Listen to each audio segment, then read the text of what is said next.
Hi everyone, I'm back. Sally's fed, she's taken care of, and I'm about to negotiate with Bip and Bop. That's the guys that are selling me the new Truckmount. I'm really excited. It's gonna save a lot of gas. I'm not gonna be stuck in traffic anymore.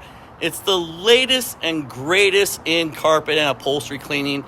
I'm trying to get him to throw the little spot cleaner in, but we'll see what happens. But let me introduce you to Bip and Bop and show you the new Truckmount. It's pretty cool.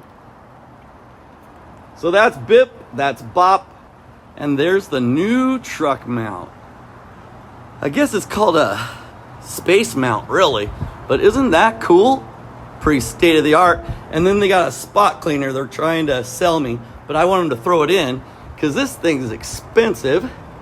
And so anyways, I'm gonna wrap things up with Bip and Bop, and stay tuned. I got more coming.